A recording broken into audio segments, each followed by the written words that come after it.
part in the tutorial where we test it to see if it's working. So I'm going to go ahead and go to questions. So we're on the form that we made. This is the one that you own, remember that. And you're going to go ahead and push this little I button right here. It's just a preview button. You're going to be able to open up this, which will allow you to fill out this form. So we're going to go ahead and fill this out as if we were a student. Because we want to see that it triggers the email, we're going to click one of the ones that will trigger the email. So just so you know that this one, and this one will not trigger an email. The reason for that is because these are the ones that are more serious, and these are the ones that you want to know about right away. You still will be able to look at the form responses for these, but they're not going to trigger the email. So for the purpose of testing this, I'm going to go ahead and put I'm in a really dark place right now. I'm going to push next.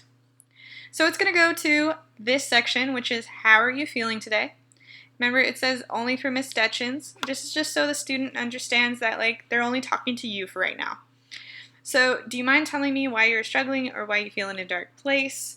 Tough time at home. I'm just going to put that. Is it affecting your ability to work? Yes. And I'm just filling this out just like a kid would for the fact that I want you guys to see what it would look like. So would you like to meet with me? So I'm just going to put yes. Sometimes students will fill this out because they want to meet with you. Some of them will just want to talk to you through here. It really depends on the student.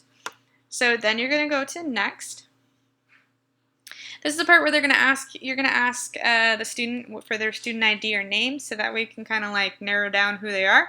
So it will not let them turn it in without answering this question. They might just try to put their first name, so I am going to go ahead and put my first name.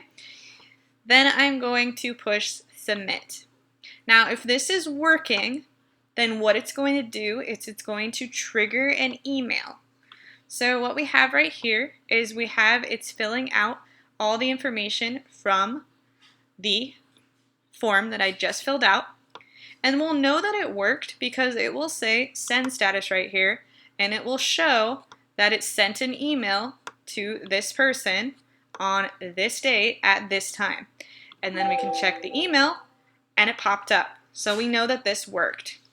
So this is what I meant by it will populate the information from the form. So timestamp, it told me the time. How are you feeling? Do you mind telling me why you're feeling like this? Would you like to meet with me? And stuff like that.